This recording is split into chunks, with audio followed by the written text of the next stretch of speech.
Tudo bem? Vamos de capítulo 23, Estranha Moral. Odiar os pais.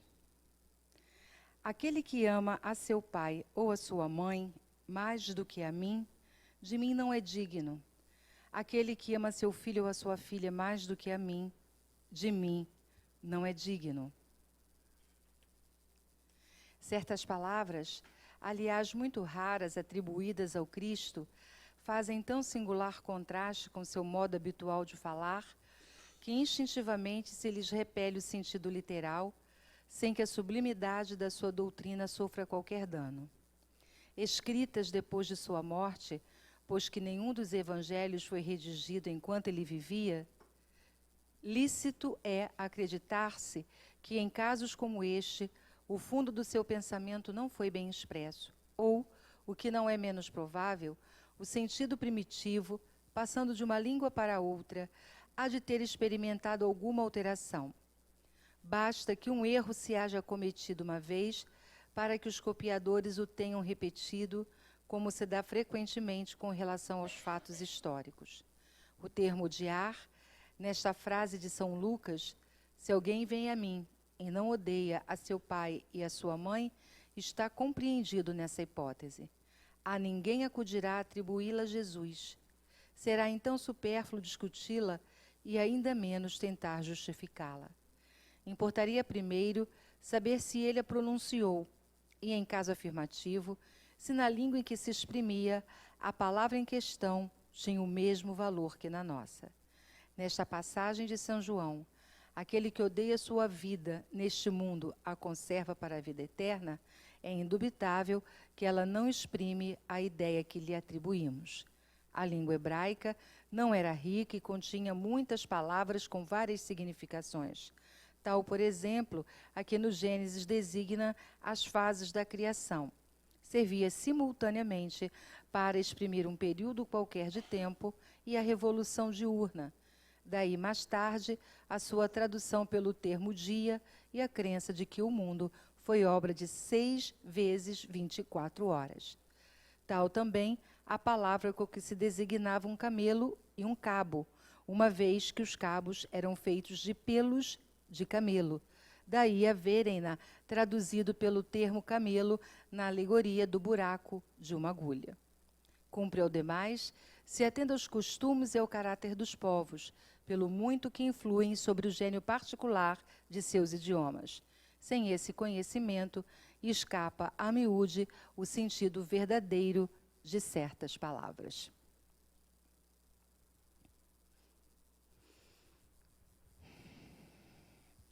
Refletindo sobre as palavras do Evangelho, todas de interpretação, que podemos trazer para as nossas vidas, todas de uma compreensão que se alarga à medida em que vamos entendendo melhor o que Jesus quis nos comunicar. Nós agradecemos por estarmos aqui mais uma vez, reunidos, aprendendo sobre o Evangelho, aprendendo sobre os nossos próprios desafios, sobre as dificuldades que ainda temos para trabalhar.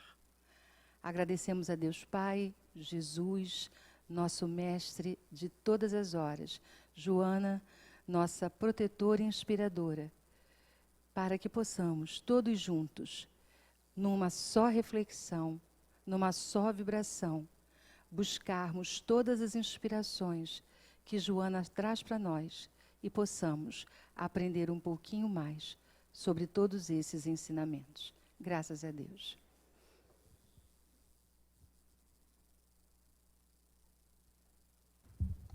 Boa tarde, gente. Aula extra. Um tema que vocês adoram. Perda pela morte. Vem cá, turma, aquele negócio no escuro, a turma gosta de ficar na penumbra lá atrás, né, menina? Fala assim. Vocês estão devendo, hein? Todo mundo na penumbra. Vocês estão na sombra. Tá.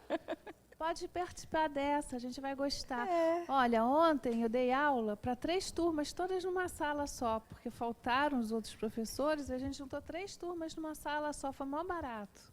Porque mistura, né? Mistura é boa. Ah, não, a gente tem que ficar aqui, é. Então vamos ficar aqui em cima.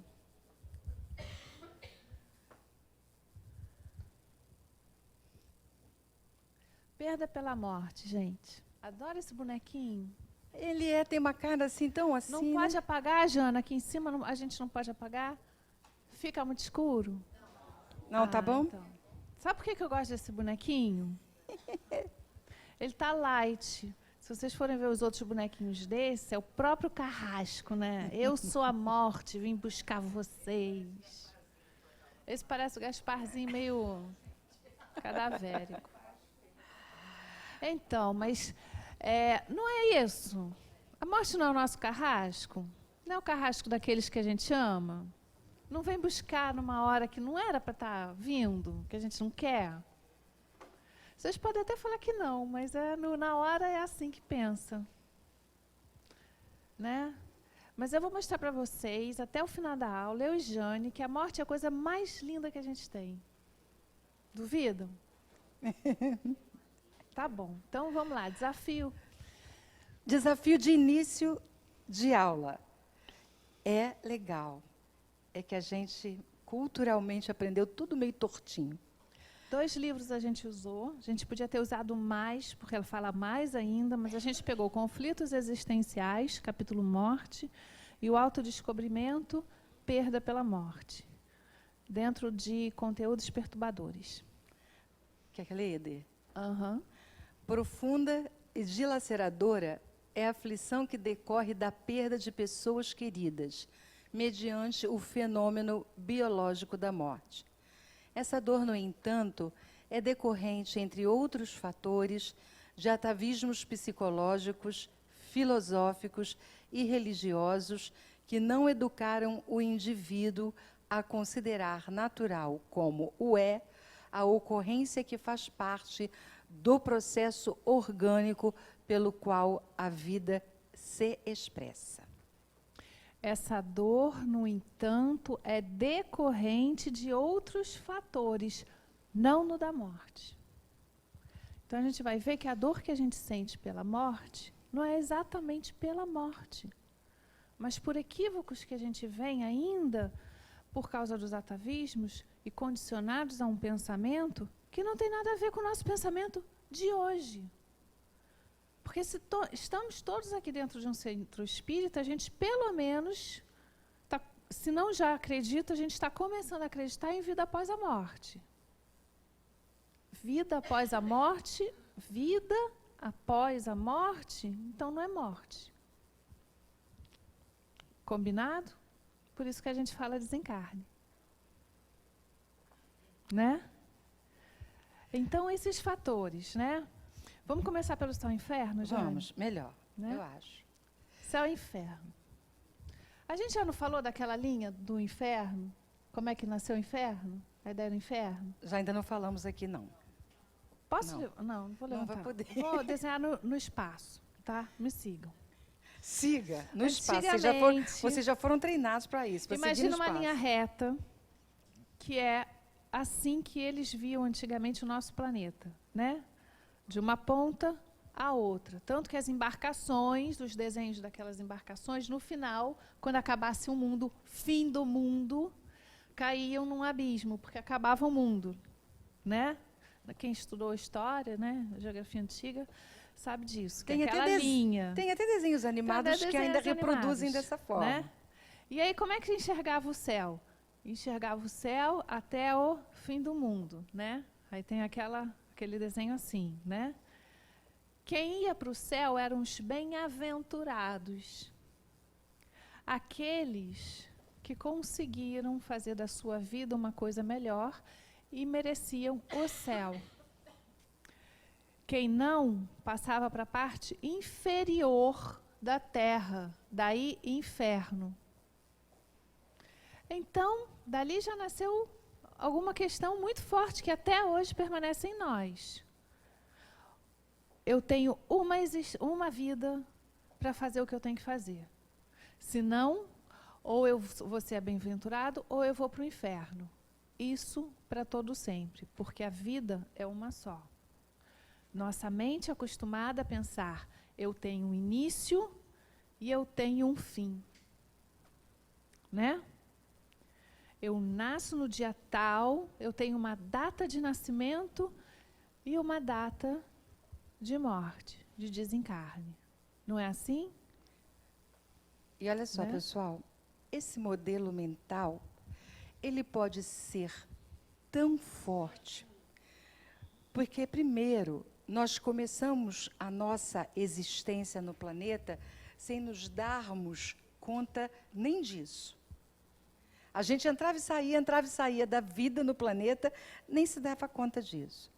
Na medida em que nós fomos desenvolvendo a nossa razão e fomos acessando alguma forma de raciocínio, nós ficamos muitos anos nesse processo. Sabe o que são muitos? São muitos anos. Então, quando usa a palavra atavismo, é um atavismo de um prolongamento muito grande. Imagina quantos anos nós estamos habitando esse planeta. Quantas existências nós tivemos para trás e pode até não ser do inconsciente individual, mas do coletivo. Ainda uma parcela muito pequena do todo que habita começa a refletir de outra maneira. Percebem como pode ser um grande desafio transformar esse entendimento que a gente tem sobre vida e morte? Porque o modelo é muito solidificado. Muito mesmo. Algumas culturas, até mesmo algumas primitivas, hein? Porque às vezes evolui uma questão, não evolui a outra. Fazem diferente, né? Comemoram a morte porque entendem que aquele que está saindo daqui está indo para alguma coisa melhor, porque não acaba, né?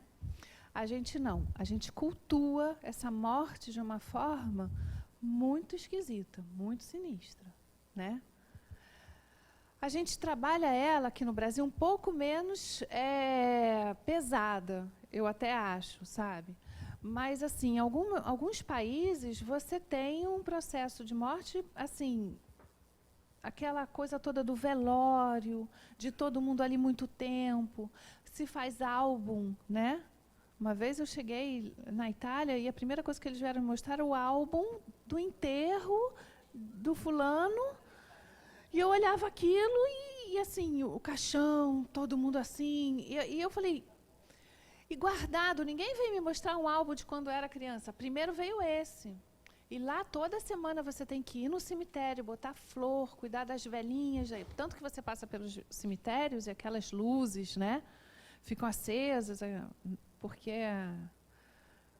Imagina, os gases que os cadáveres soltam, mais aquelas velas todas, mais aquelas flores, você imagina o que não faz ali, né? E são vários cemitériozinhos, né?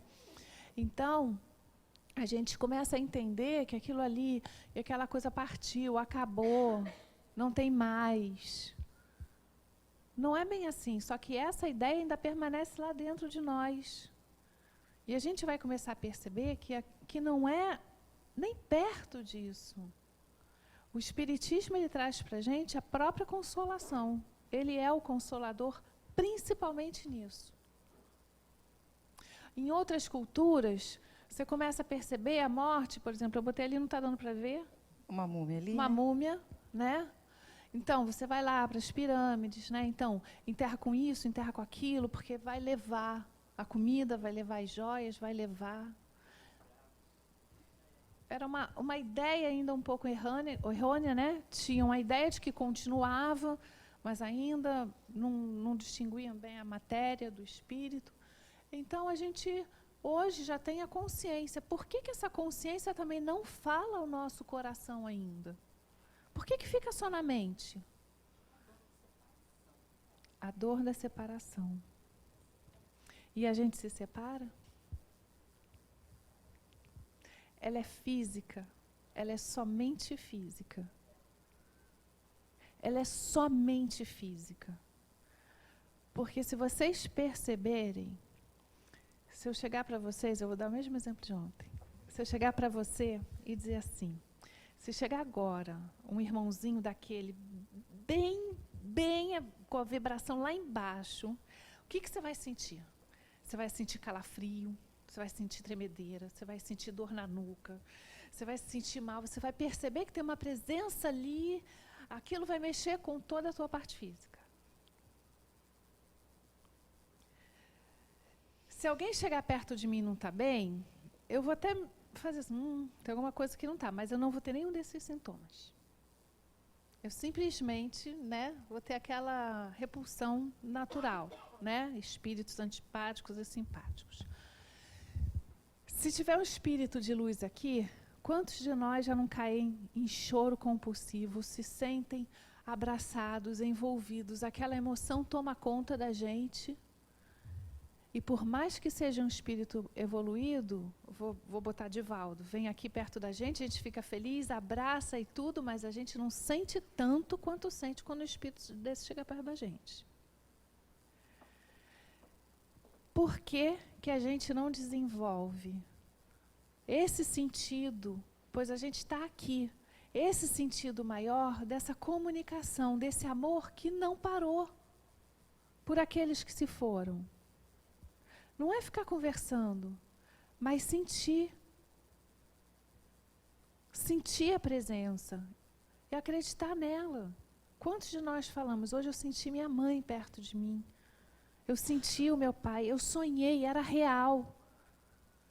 Eles estão com a gente é que não está com eles, porque a gente ainda está preso aos 5 sentidos, que a gente falou o ano inteiro também. A gente precisa ir lá e tocar. Mas eu não sinto. E eu não tinha que estar fazendo muito mais do que esse abraço em sentir a minha irmã, sentir o que ela está sentindo para poder entender se ela está sofrendo, para olhar que por trás desse sorriso pode ter uma lágrima escondida. Que sentidos são esses que a gente não está percebendo? Somos espíritos capazes disso. Os evangelizadores, eles sabem que na hora que eles estão com os bebês, não adianta conversar muito com os bebês. Não são a quantidade das palavras que os bebês vão entender. É a vibração. E eles começam a fazer essa passagem de amor para as crianças num olhar, num sentir, numa vibração que passa. Por isso que a gente tem evangelização de bebês no centro espírita. Não é para explicar ao bebê, mas é para começar a fazer esse intercâmbio de amor num outro nível, para que eles se acostumem com esse sentimento de que todos nós precisamos. E isso, a morte não nos tira. Pois ela amplia.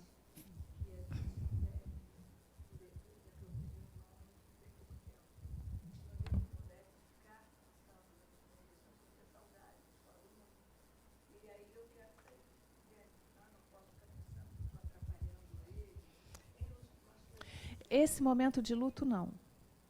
Esse momento de luto a gente deixa cada um se estabilizar. Depois que estamos estabilizados emocionalmente, porque a nossa emoção impacta neles com uma força violenta. E eles sentem muito mais do que a gente está sentindo. A gente vai falar disso. A gente vai falar disso lá na frente. Não é para sair. A gente vai falar disso. Que é tênue o limite, enquanto a gente está vivendo luto, vivendo uma dor, e a gente vai aprofundar um pouco mais essa situação. Agora mesmo, vai lá. Não está comigo, não. Não, já mudei. Ah, tá. Se quiser, eu mudo aqui. É porque eu estou aqui direto. Tá. A própria conceituação de morte como fim é frágil e insustentável, porque nada se aniquila e os mortos não têm interrompido o fluxo existencial. Transferem-se de faixa vibratória, deslocam-se temporariamente, mas não se aniquilam. Continuam a viver comunicam-se com aqueles que ficaram na terra, estabelecem novos liames de intercâmbio, aguardam os afetos e recebem-nos por sua vez quando desencarnam. É Joana falando. É Joana falando. Ela não está dizendo para você parar de sentir, de se comunicar. O que a gente não pode fazer é ficar com uma ligação mental o tempo todo. Né? Porque o que você está fazendo? Você está obsediando aquele que partiu, que precisa entender esse processo de partida. E você também. É por isso que a gente se previne e não fica na comunicação, porque senão o que você vai fazer é um processo obsessivo. Né? E nem todos entendem e compreendem o que a gente compreende. Ah, tá bom, mas aquela pessoa era esclarecida, era espírita, né? Acho que, né? Já até sei que já está bem, tal, já passou. Legal, no dia do aniversário, senta aqui no Seja. Deixa sentir, deixa chegar, né? Fala que ama. Mas não é para a gente fazer isso o tempo todo, né? Porque a gente precisa deixar eles terem o caminho deles. Mas a gente vai estar entrelaçado por muitas e muitas existências, muitas vidas ainda. Porque não acaba. E vamos lá, vamos lá. Porque, na verdade, pessoal, se tudo é frequência vibratória, se os laços que nos unem são laços de amor e fraternidade, esses laços continuam, independente da carne. E, às vezes, a gente tem assim, uma percepção também ainda esquisita nesse sentido.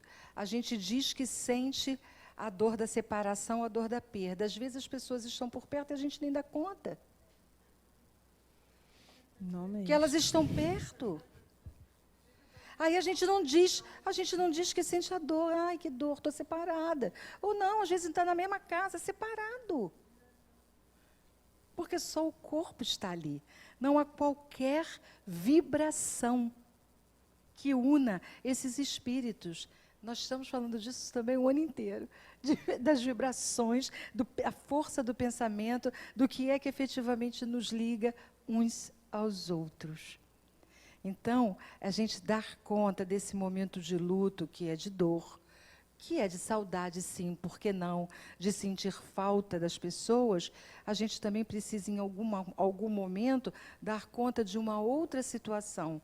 Onde é que está a minha carência?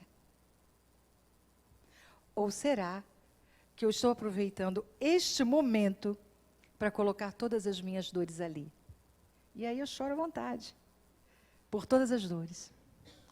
E lembrar que eles vão estar esperando a gente. Então, essa separação ela é provisória. E só da gente para eles, deles para a gente não.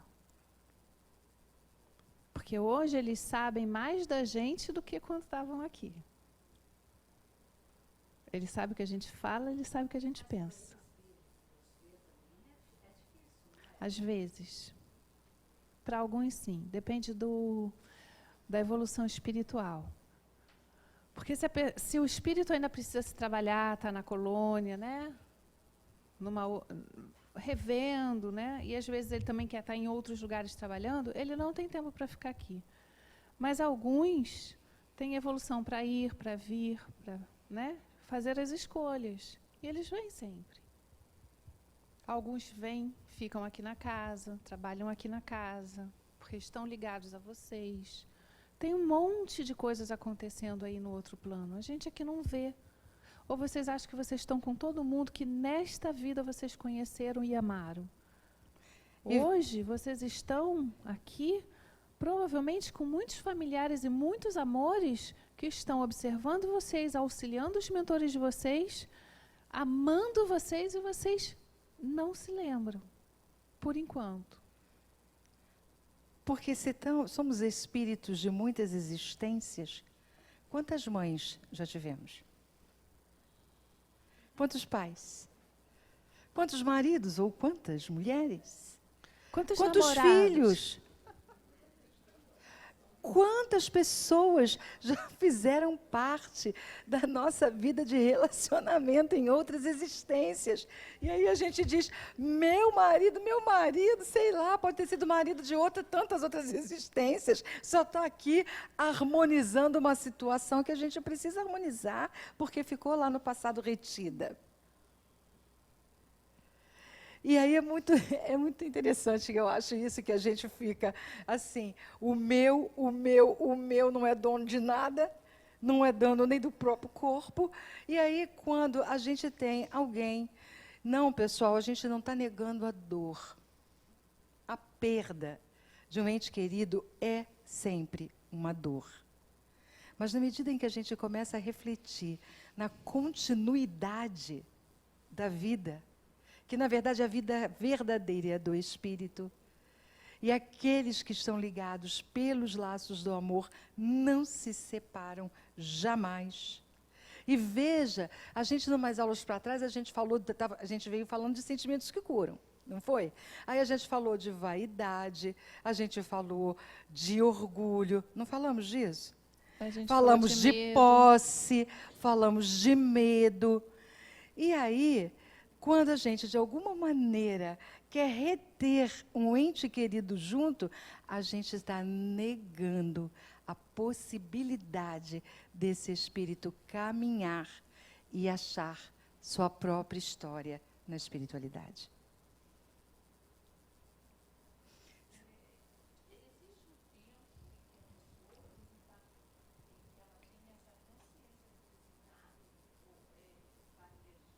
Varia de espírito a espírito. Ela está perguntando se existe um tempo em que a pessoa tem uma consciência depois do desencarne, que ela desencarnou. E varia enormemente. Varia muito. Tem espíritos que passam muitos e muitos anos não entendendo nada. Tem espíritos, eu já contei isso, né? Que veio na mesa mediúnica.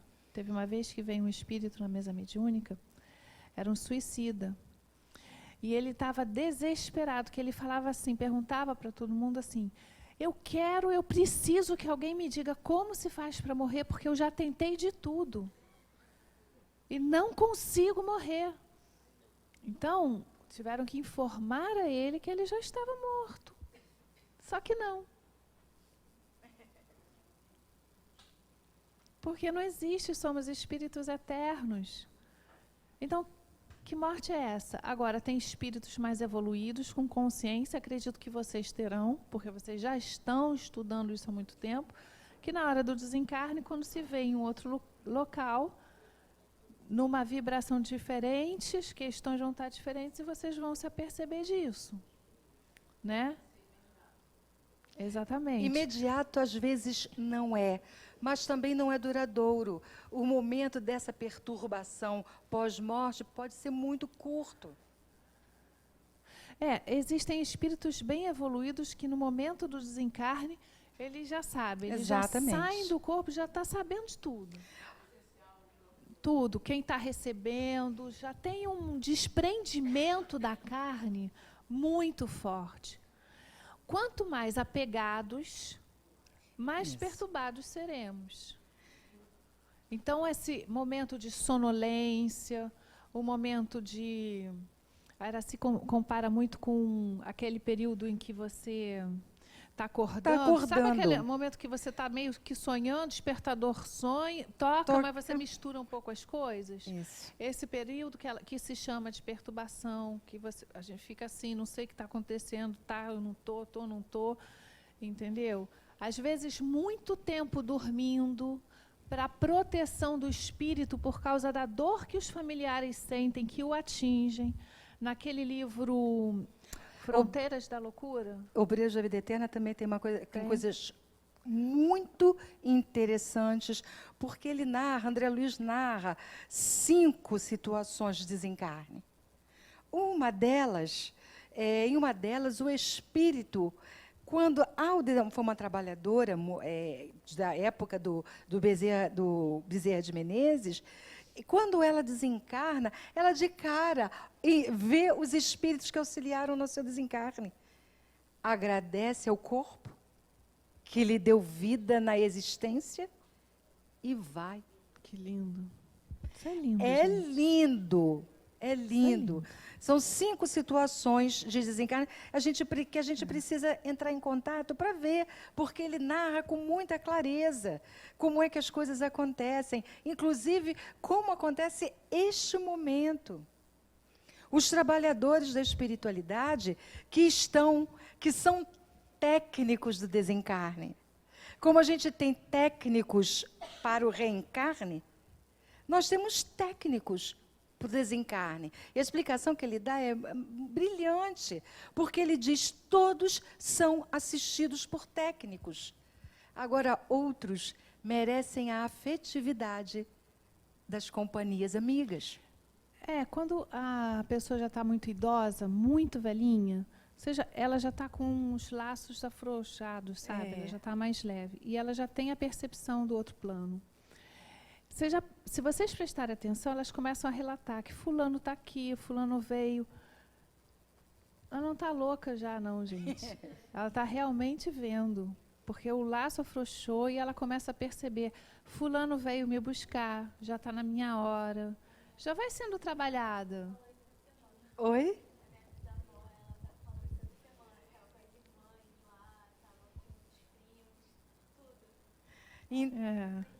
Então, ela está falando aqui que a bisavó dela, essa semana, falou que estava lá com os irmãos, que ela estava com os primos. A gente não tem que temer isso. Olha que bacana. Olha só que lindo. Olha, isso é amadurecimento psicológico. E para a família, olha que bacana. A família saber que ela vai estar sendo recebida por eles. E que ela está tranquila para viver esse momento. Isso é lindo, gente. Tinha lá. Obreiros da Vida Eterna. É porque vocês estão comentando das pessoas, né, idosas e tal. A minha mãe, quando desencarnou, eu considerava ela super nova. Ela tinha 52 anos. Ela estava hospitalizada. Só um instantinho. Senão a gente tem que contar tudo. Então, boa tarde. É que eu compartilhar com vocês, porque como a gente está falando de pessoas idosas, né, e fazem esse tipo de relato, mas a minha mãe, ela desencarnou, ela tinha 52 anos, considero super nova, tipo, de uma vida ativa, enfim, né, o que fez ela parar, inclusive, foi o fato de descobrir o tumor. Mas no dia do desencarne, na verdade, exatamente na hora do desencarne dela, ela estava hospitalizada no quarto, nada é por acaso, a gente sabe, hoje eu entendo isso. Todo mundo saiu, todo mundo resolveu tomar sorvete. Estava um dia muito quente. Então vamos lá atrás do tal de sorvete. Ficamos só eu e ela no quarto. E ela deu um respiro profundo, olhou para o alto, assim, na verdade, para a janela do quarto, onde o sol estava batendo. Ela falou assim, não, pai, então me ajuda. Né? Eu não sei eu acho que ela estava falando com o meu avô, acho. Mas pode ser o pai, né? O nosso pai, criador. E eu estou aqui, me ajuda, mas uma serenidade que ela não estava tendo nos dias anteriores, porque ela estava entubada e tal. E depois desse respiro profundo disso, ela parou, né? A maquininha que foi do lado zerou. Então, sabia, mesmo nova, percebeu, assim, entendeu? Nas Fronteiras da Loucura tem uma passagem em que uma menina desencarna num acidente. E a mãe entra num sofrimento absurdo, com um processo complicadíssimo. E eles têm que fazer todo um trabalho em volta dessa menina para a proteção dela.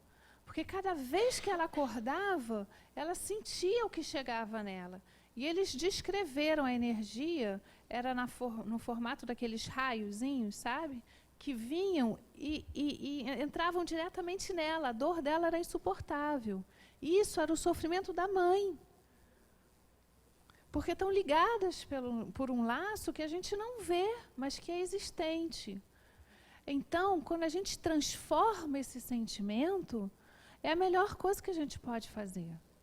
Então, a consciência nos ensina e o coração começa a se preparar para a gente entender o que é a morte, porque é somente uma passagem biológica.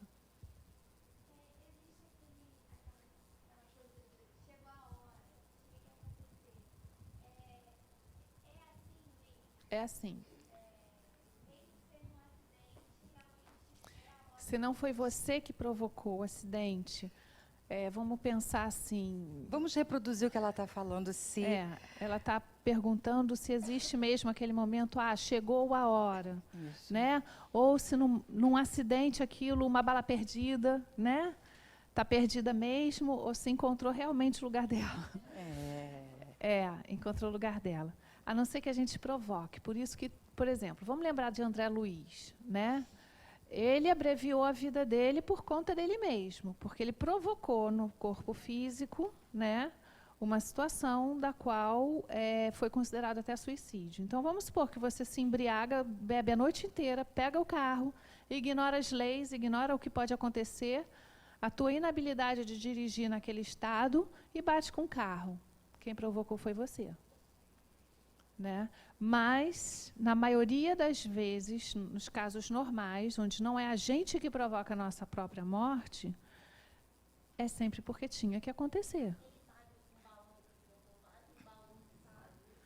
Vamos deixar o padre com balão lá no céu. Ainda assim, olha só, pessoal, vamos pensar o seguinte, a gente sai com um planejamento reencarnatório, que pode, muitas vezes, e tem uma linha de vida estabelecida, que a gente, com os nossos hábitos e atitudes, pode prolongar ou abreviar. Agora, quando a gente diz uma pessoa, vamos imaginar esta situação, uma outra diferente da mesma coisa, da bebida, e por conta desse hábito, esta pessoa teve cirrose. Ela adoeceu, e adoeceu tão gravemente, que ali naquele momento chegou a hora dela. E é nessa hora que a gente precisa, quem está em volta e quem está sofrendo, passando pela situação, entender esse processo. Às vezes as pessoas são até retiradas antes do tempo para não piorar a situação dela aqui na Terra. Exatamente.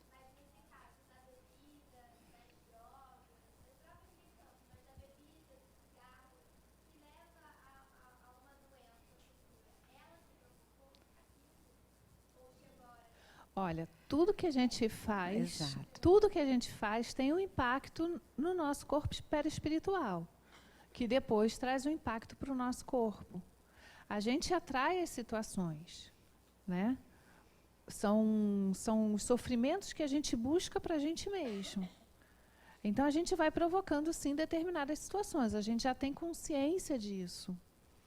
Então, temos que cuidar da gente, né? Não dá para sair, vou sair no meio daquele tiroteio ali, porque também não está na minha hora. Por favor, né? Coitado dos mentores. Chega uma hora que eles dizem assim, caramba.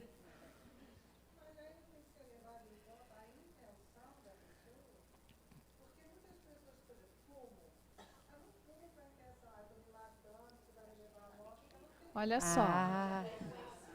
A gente tem consciência. Não, Não existe. Olha Vamos só, eu vou te dizer, André Luiz. atrás do maço de cigarro está dizendo o que vai acontecer com você. Então vai se tratar da dependência. Olha só, ela tem consciência do que ela está fazendo, ela só não quer ver. Só lembrando, você não deu o exemplo do André Luiz? Uhum. O André Luiz não era espírita, mas era um médico. E sabia das consequências. E hoje todos nós sabemos. E então não tem essa questão da intenção. Não tem. Gente, você está colocando a sua vida em risco. Você está colocando a sua vida em risco.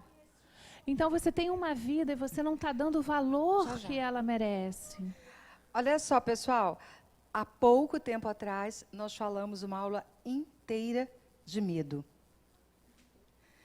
O medo, quando eu estou com esse processo do meu medo desequilibrado, ou eu me recolho, fico com pânico, ou eu afronto a vida.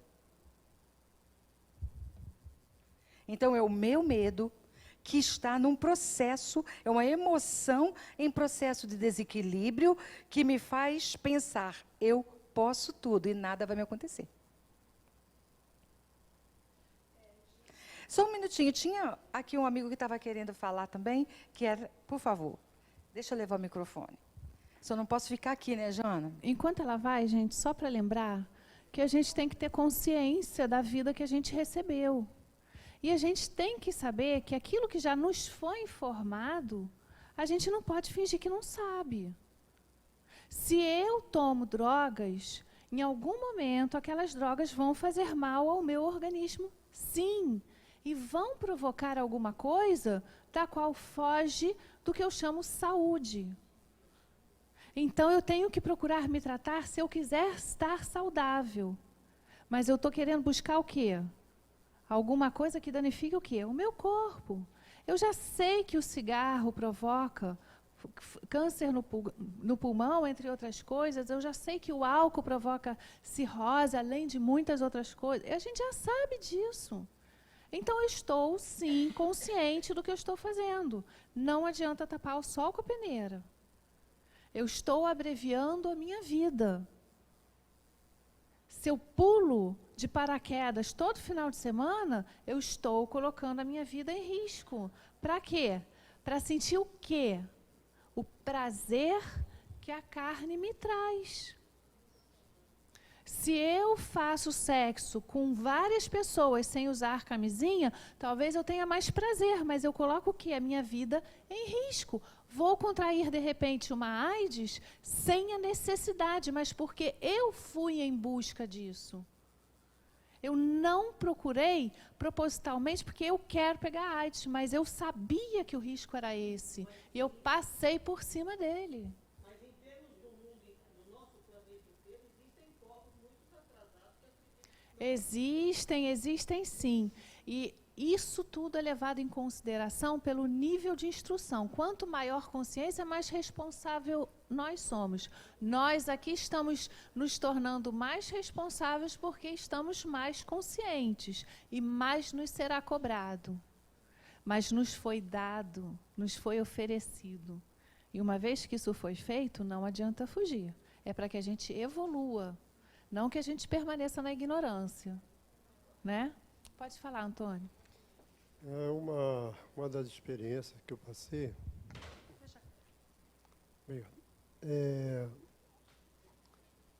Fui visitar uma tia minha que estava já hospitalizada há muito tempo. Já estava assim, com um problema de câncer já avançado. Então eu cheguei lá, estava o meu sogro, estavam os familiares, todos sentados e tal, e eu fui até o leito dela. Aí estava assim, perto do leito dela, aí eu presenciei que ela deu, como se tivesse dado o último suspiro dela. Aí eu chamei o pessoal, falei assim, pessoal, ela acaba de fazer a passagem, vamos fazer uma oração. Aí rodeamos a cama, começamos a rezar um Pai Nosso, fazer uma oração. Aí entrou os enfermeiros, tudo correndo, querendo. Aí eu falei assim, não adianta mais, ela não está mais aí. Aí fizemos aquela oração, tinha até evangelho, até depois. Eu fiz aquilo uma coisa, para mim foi natural, entendeu? Assim, uma coisa deu na cabeça assim, na hora, eu presenciei. Aí depois do evangelho até estava falando assim, ele é uma pessoa de muita luz, não sei o quê. Não. Simplesmente eu presenciei aquele último suspiro dela e como talvez que ela estivesse querendo, né, que fizesse. Aí eu simplesmente comuniquei ao pessoal, não houve apavoramento. Não, é uma coisa natural, foi né, uma coisa Antônio? natural. Fizemos uma roda, começamos a fazer uma oração, que eu acho que é importante para ela naquele momento. Aí fizemos uma oração para ela. E foi. E aí foi o desligamento dela. E a única certeza que a gente tem é que não tem ninguém que fica. Alguém já ficou? Alguém já ficou para contar? Eles voltam, mas não ficam. Eu li um livro, não sei se vocês conhecem, acho que é Na Hora do Adeus, de Luiz Sérgio. Ele mostra justamente isso sobre o desenlace e o espírito, o sofrimento dele na hora que ele está naquele momento, ainda para cortar o cordão de prata, né? Uhum. Que eu me lembro que eu já li diversos livros. E o sofrimento das pessoas, às vezes, no enterro, em algum lugar, não estarem com um pensamento voltado para uma prece para ele fazer esse desligamento. O sofrimento todo que eles passam. Então, esse livro, ele narra diversos desencarnes. Então, eu achei Exatamente. muito interessante. A hora do enterro, e ontem até surgiu algumas questões sobre a cremação. Se o corpo ainda não sofreu o desenlace, aquele momento pode ser a última chance dele sofrer. Se todo mundo estiver com a mente perturbada ali naquela situação, o corpo tem mais dificuldade de fazer o desligamento, porque dá um trabalho enorme. A equipe técnica que ela falou é uma senhora equipe técnica. Exatamente. Porque dá trabalho fazer o desligamento. Então, nesse momento, é justamente a prece. A gente não tem que estar ali conversando, batendo papo, contando as coisas, porque todo mundo, às vezes, não se vê nunca, né, na família. Aí se vê no enterro. Se encontra no enterro. E aí, vai se lembrar do passado, disso, daquilo. É em prece, gente. É levando o agradecimento de ter estado junto, orando para Deus para receber Ele, os entes amados, Jesus, essas coisas assim que a gente precisa ter em mente. Respeito e amor por aquele que está partindo. Lembrar, nesse livro do André Luiz, descreve todas essas situações. Às vezes os comentários maldosos naquele momento, que atordoam o espírito, que muitas vezes está por ali ainda. Quando ele está ali, ele dá conta de todas as coisas que estão acontecendo. Então, se nós não tivermos em nosso coração amor, carinho, benevolência até, se não for possível amor, que a gente tenha generosidade. Caridade por aquele ser. Caridade naquele momento em relação a quem está ficando e a quem está partindo. Não é que a gente vá tornar quem está partindo um santo só pelo fato do desencarne, mas é ter consciência de que, se nós podemos ser generosos, a generosidade vai fazer bem em qualquer circunstância.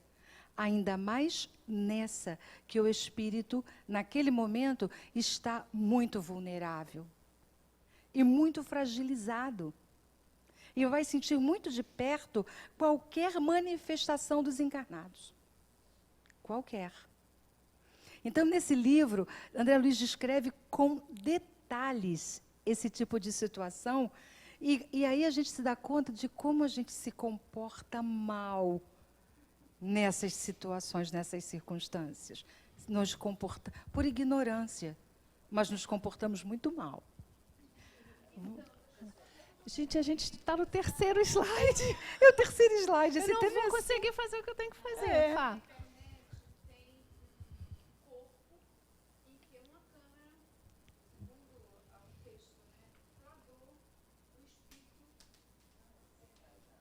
O desligamento.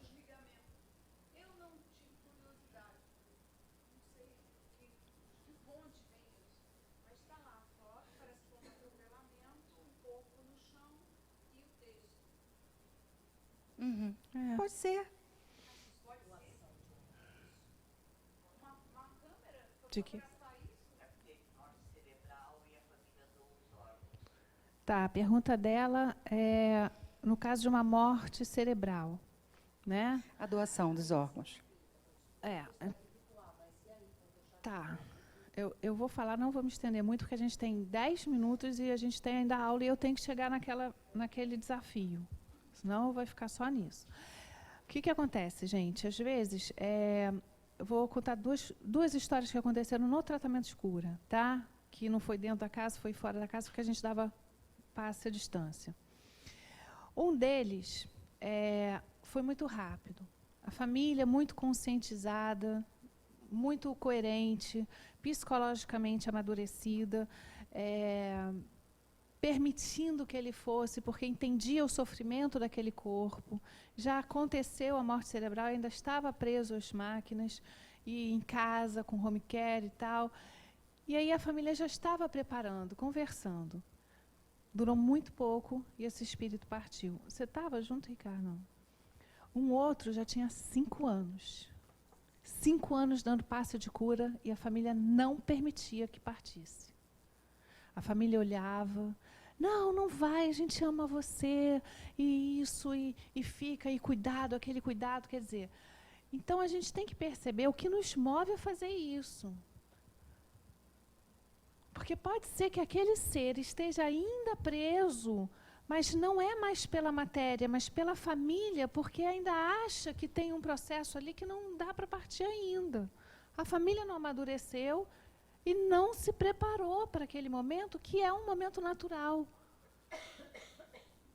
Então, a gente precisa entender esse processo, para que a gente possa não sacrificar mais aquele que vai estar muito melhor, porque vai estar voltando para casa. Já não precisa estar mais nessa matéria densa, a gente se arrastando, que nem lagarta, vai virar borboleta. Ela perguntou sobre a questão da doação dos órgãos. Eu não vou entrar na doação agora, senão a gente não termina a aula. E essa é uma questão muito delicada, tá? Mas é linda de morrer e precisa ser feita, a gente precisa auxiliar nisso. Não tem por que a gente ficar preso à matéria que não, a gente não vai mais precisar, o espírito já não está mais naquele corpo, e esse corpo, essa matéria ainda pode beneficiar outros. Livro. Né? E vou falar, doem, gente, porque assim... Eu tenho um maridinho transplantado, feliz da vida, e sou super agradecida por quem deu órgão para ele. Porque ele cuida de muita gente, cuida da mãe, cuidou do pai, cuida de mim, cuida da minha família, cuida da família dele, faz o trabalho num processo de evolução, num processo de se conhecer a si mesmo, e ele podia ter partido já há 15 anos. E está aí, graças a um órgão que foi doado, que não ia ser mais usado, porque ia para onde? E apodrecer debaixo da terra, né? Mas vamos falar disso um outro dia, que a gente até o final da aula, eu quero me lembrar de um livro. Ele até veio fazer uma palestra para falar desse livro, Quem Tem Medo da Morte. Como é o nome daquele palestrante que veio aqui, fez um encontro? Richard Simonetti. Simonetti. É um livro que ele até brinca, Quem Tem Medo da Morte, que ele falou da cremação, ele fala de todas essas coisas. Vamos lá. Ademais, o próprio verbo perder, nessa conceituação, encontra-se totalmente deslocado. Pessoas não podem deixar de prosseguir perdendo-se, no sentido de coisas que deixam os seus possuidores e desaparecem. Ninguém pertence a outrem, e somente se perde o que não se tem. Assim, vamos parar. Vocês entenderam, né? Entenderam? Que bom. Somente se perde o que não se tem. Vocês entenderam? Eu perco o que eu não tenho. Olha o que está escrito. Porque a nossa leitura vai para outra coisa que está ali. Tem um não ali. Não é só perde o que se tem? Cuidado que vocês podem ter lido só perco o que eu tenho. Não é isso e o que vocês ali. acham que tem? O que vocês acham que tem? Olha como a Joana provoca. Olha como a Joana provoca. Eu e ela ficamos doidas. Eu falei, não, transcrever Vamos ler de novo. Não, vamos ler de novo. Vamos ler de novo. Aí que veio. Por quê? A gente continuou lendo. Por isso que a gente está falando. Não parece tão simples assim entender. Não me parece. Por isso que a gente parou. Para aí. Você não perde aquilo que é seu, porque você leva. Você perde aquilo que você não possui. Você perde os objetos que você acha que você tem. Você perde o corpo que você acha que você tem. Você perde as pessoas que você acha que você tem. Mas, na verdade, você perde o que você não tem.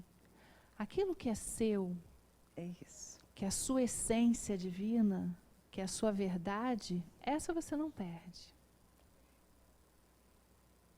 Veja como, às vezes, a gente passa batido do texto, acha que foi, mas não foi. Aí a gente entende mais ou menos, vai adiante. E vamos embora. E perder, gente? Como é que a gente pode, espírita ainda, a gente fala assim, eu perdi minha mãe há 3 anos. Eu perdi. Perdeu o quê que perdeu? Perdeu aonde? Ninguém perde ninguém. Os laços continuam, a vida continua. Então, não vamos repetir as palavras que, na verdade, a gente tem que começar a perceber por que a gente falou elas, porque a gente ainda pensa dessa forma. A gente ainda está sentindo dessa forma. Assim, as dores acerbas que acompanham a morte das pessoas queridas possuem altas cargas de emoções desequilibradas que explodem extemporâneas com caráter autopunitivo, não afetivo. Só um instante, Dê, antes que eu esqueça. Ali está falando emoções desequilibradas. Dia 23 tem encontro com Luzia, tá? Assunto. Ah, bom, isso é bom. Emoções desequilibradas. Com caráter autopunitivo e não afetivo. Vocês lembram no primeiro slide quando dizia o porquê que a gente sofre pela morte? Aqui ela volta e diz ainda assim, com caráter autopunitivo e não afetivo. A gente está sofrendo pelo quê, então? Vamos examinar tudo isso. Primeiro, eu estou sofrendo por uma questão de morte que não existe. Segundo, eu posso observar se eu não estou morrendo por uma culpa, de não ter aproveitado o período que aquela pessoa estava comigo para fazer o que eu devia ter feito, dado todo o amor que eu não dei. E aí eu começo a me punir com um sofrimento que não tem sentido, porque ele não é real e necessário. E aí, às vezes, você tinha um conflito enorme com aquela pessoa, uma relação, aí morre, e você entra num sofrimento que, nossa senhora, e não vai sair mais daquilo. E não vai se permitir ser feliz. Observem isso, esses comportamentos. Porque pode ser que a gente ainda não tenha passado pela morte, mas a gente já percebeu alguém. E quando a gente passar pela morte de alguém querido, observem o que acontece com vocês. Olha a afeição, aonde ela realmente está. Porque a gente precisa estar olhando para o que vem. Fala aí, Jane. É justo que se sofra a dor da separação, que se chore a ausência, que se interrogue em silêncio como se encontrará na nova situação o ser amado. O desespero, no entanto, não se justifica por não equacionar nem preencher o vazio que permanece. Extravasar a dor mediante as recordações felizes, orvalhadas de lágrimas, reviver episódios marcantes com ternura, repartir os haveres com os necessitados em sua memória, envolvê-los em orações e crescer intimamente são recursos valiosos para a liberação das mágoas decorrentes da morte. Por que não fazer alguém feliz com as coisas daquele que não vai mais usar? E não são só os órgãos. Por que a gente tem que guardar? Que lembrança é essa que a gente quer cultuar? Pedaços de roupa? Objetos que não são nossos. Ah, mas eu preciso daquilo porque aquilo me lembra. Não era nem deles, ele não levou. Se não eram nem deles, que Faz dirão alguém não. feliz. Libera essa energia. Deixa ela fluir numa posição positiva e não ficar ali guardada numa questão negativa. O luto é necessário. Aquele primeiro momento, a gente sofre sim, é difícil a gente se separar. A gente é apegado. Apegado à matéria, apegado ao toque, apegado ao beijo, a falar, a ouvir. Mas a gente vai conscientizando, isso não pode permanecer. Ele vem, a gente reconhece, não pode ser negado, porque aí também a gente é espírita, não pode sofrer porque morreu. Não é isso não, gente. A gente passa sim, o luto é necessário. E vou dizer uma coisa para vocês. Nós, os espíritas da antiga, muito antiga, acreditavam, entendiam muitas vezes equivocadamente essa questão da morte. E achavam, e muitas vezes se criticava, aqueles que mostravam sua dor diante da morte, porque se entendia que isso não era admissível para um espírita. Hoje, que a gente já amadureceu um pouco mais, que a gente já consegue interpretar melhor o que está escrito no Evangelho segundo o Espiritismo, que a gente já tem outras leituras, inclusive de amadurecimento psicológico, nós podemos entender que a dor está ali. Eu não posso, que Joana diz, permanecer no desespero e no clamor do meu bem voltar para mim. E estender essa dor por muito tempo, 1 ano e a pessoa ainda está ali. Não compreendendo a ausência, não aceitando, se revoltando. Isso aqui não dá. Mas o luto, ele precisa acontecer. né?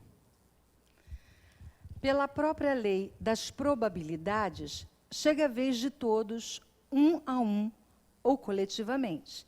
É inevitável. A dor da separação física prolonga-se por largo período de tempo. A princípio, é traumatizadora, mostrando-se mais pungente com o transcorrer dos dias. No entanto, digerida pela esperança do reencontro, da comunicação e graças ao afeto preservado, torna-se luarizada, suavizando-se e conservando somente os sinais da gratidão por se haver fruído da presença querida. E olha como ela fala para a gente transformar esse sentimento.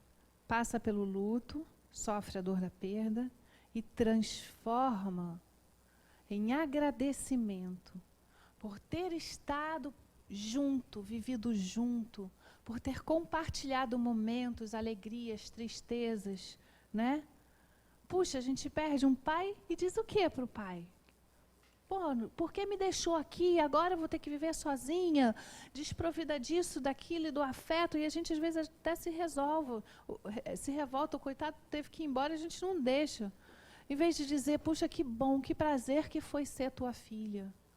Foi uma honra ser tua filha, porque você foi amado, você me deu amor, eu aprendi muitas coisas. E a gente também errou junto, porque todos nós erramos e ninguém é perfeito.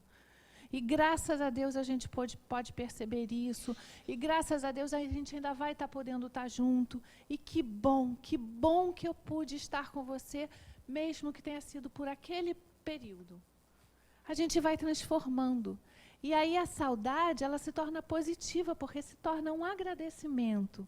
É gratidão e não revolta. E aí você trabalha toda aquela energia que estava lá embaixo, faz com que ela suba e encontre quem você acha que ela tem que encontrar. E encontra positivamente, levando o que você tem de melhor. Evitar, pois, a depressão e seus males ante a morte de alguém afeiçoado é prova de amor por quem partiu e não pode ser culpado de haver viajado, sem consulta prévia ou anuência, conduzido pela vida ao retorno às origens, para onde todos seguirão. Nossa casinha. Fechou? Não, tem mais. Ainda tem. É necessário que haja morte orgânica, a fim de que ocorram alterações, aperfeiçoamentos. Tem sido por meio do processo nascer, viver, morrer, que as formas aprimoram-se através dos milhões de anos em sucessivas experiências, agasalhando o princípio espiritual que as vem modelando na busca de melhor estrutura e mais perfeita harmonia. Nascer, viver, morrer, que Kardec veio trazer para a gente. E você percebe, olha o que eles estão falando. Que esse nascer e morrer, ele aperfeiçoa o espírito. Lembra quando a gente fala sempre de que morte e renascimento acontece durante o processo da nossa vida, né? Através dos ritos de passagem? Eu deixo de ir para a escola, passo para a faculdade, deixo de ser aquela criança e começo a entender que eu tenho uma responsabilidade diferente. Deixo a faculdade, entro para o mercado profissional, deixo de ser estudante. Morre o estudante, nasce aquela pessoa que todo dia precisa ter uma outra responsabilidade pela vida. Aí depois a gente se casa, deixa de ser aquela pessoa, vai ser a esposa, né, com também uma responsabilidade de uma casa, deixo de ser a filhinha, né, para ser quem comanda o meu lar. Aí você tem uma filha, um filho, aí você não sabe nem mais o seu nome, é mamãe. Vai demorar um tempo até você se lembrar de qual é o seu nome, né? Mamãe, mamãe, mamãe. E aí, olha só como várias vezes na vida a gente morre e renasce numa separação. Quanta coisa não morre numa separação e quanta coisa não renasce depois da dor.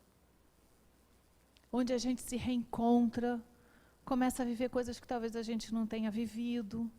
E de repente até percebe que quer casar de novo. Às vezes com a mesma pessoa. Olha, quando a gente morre e renasce nova, olha que coisa boa, gente. E isso são exercícios que a gente faz. E o maior exercício é a morte física. Porque nela a gente faz o exercício do desapego total. Eu deixo tudo aqui. Eu deixo quem eu amo, eu deixo quem eu acho que eu possuía, eu deixo as coisas que eu lutei a vida inteira para construir, eu deixo tudo. Vou somente com o que eu sou. Olha que exercício magnífico que é essa morte. É se reencontrar com quem você é, porque ao morrer você vai ter condições de encontrar tudo que você passou, não só naquela existência, mas nas outras, e entender qual é o teu processo, entender ainda as potencialidades que você vai encontrar. O que é esta morte e renascimento? Quando a gente precisa renascer e passar pela morte, lembra do feto que a gente falou, que precisa passar pelo útero da mãe para reconstituir todo um perispírito danificado, às vezes pelo cigarro, pelas drogas ou por outras questões, e aborta, e ele volta e aborta até que reconstitui. Olha que coisa linda, gente. Nascer, morrer e viver é um processo magnífico. Por que a gente nega parte do processo? Se quando a gente morre, na verdade, a gente vive pela vida eterna. Olha aí, dia de Francisco de Assis. E de Kardec, que diz nascer, viver, morrer, renascer ainda. Essa é a lei. Vamos lá. O importante dessa forma, durante a existência física, não é a durabilidade em que se estrutura, mas a maneira como é vivida em profundidade, mediante a conscientização de cada momento, exornando-a de beleza e de alegria.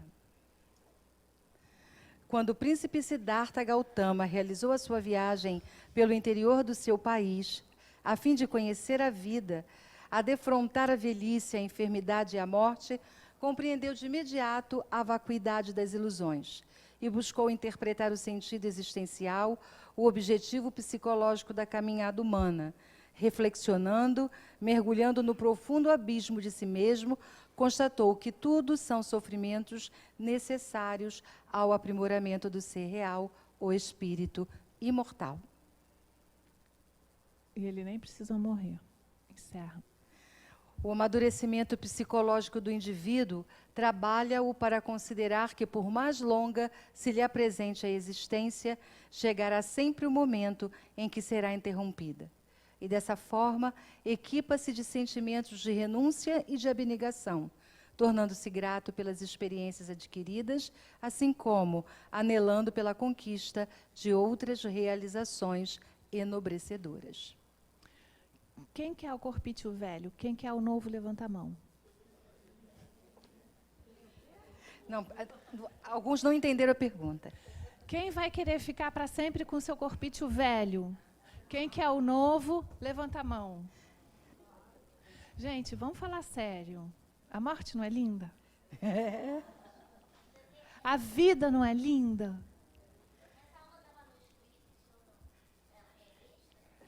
O que aconteceu? Aconteceu alguma coisa. Esse é o último slide, deixa eu ver. Esse é o último slide. É? Aconteceu alguma Então, coisa. E eu não sei se foi uma inspiração de Francisco de Assis ou alguma coisa assim. Que eu até botei você no Instagram, você curtiu, né? Porque a gente não podia passar pela autocura sem falar numa coisa que todos nós tememos, não aceitamos, ou não entendemos, ou não amamos. Porque isso é sentimento que cura. Entender a morte dessa forma, que a Joana traz, que o Espiritismo nos traz, nos cura. Porque faz com que a gente perceba o que a gente faz aqui, o que a gente precisa fazer para ir sem medo. E deixar quem a gente ama ir também, quando for necessário. Para a gente entender essa dinâmica da vida, porque a vida não é aqui, é muito maior do que isso. Mas precisamos passar por aqui. Então a gente percebeu que não tinha colocado isso, e aí surgiu esse capítulo para trabalhar no autodescobrimento, e aí eu conversei com a Jane, a gente estava com uma aula que estava sobrando, que a gente ia deixar para ser a última do ano, mas a gente falou, vamos encaixar essa. Não, Porque porque não- a a gente gente não pode entendeu passar que era assim. um assunto que a gente não poderia deixar de abordar nesse curso de autocura. Então, Né? a gente trouxe. E é um assunto lindo, gente. Tá? É, Oh, obrigada. é preciso, é como tirar Obrigada. mitos, né? É desmitificar Isso a mesmo. questão da morte na nossa existência. É Que acabar bom. com Fico esse feliz. mito que existe ainda para nós, que é o mito de passar pela perda da morte. Então, E a É- Joaninha, gente? é substancial, É é a Joaninha. importante. Sem Graças a Deus, a gente está com ela. E ela vem ajudando a gente todo esse tempo. todo esse tempo a transmutar Todo isso esse tempo. tudo. Né? Quem quer fazer oração? Quem quer fazer a prece final?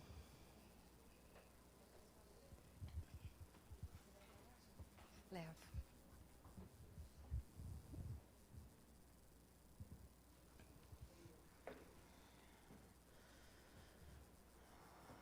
Mestre Jesus, nosso Pai, Joana de Ângeles, falantes dos Espíritos de Luz, agradecemos aqui hoje o nosso encontro e pedimos, orienta-nos todos os dias nas nossas escolhas. E pedimos, Pai, luz para os nossos desencarnados e força para os que aqui ficam.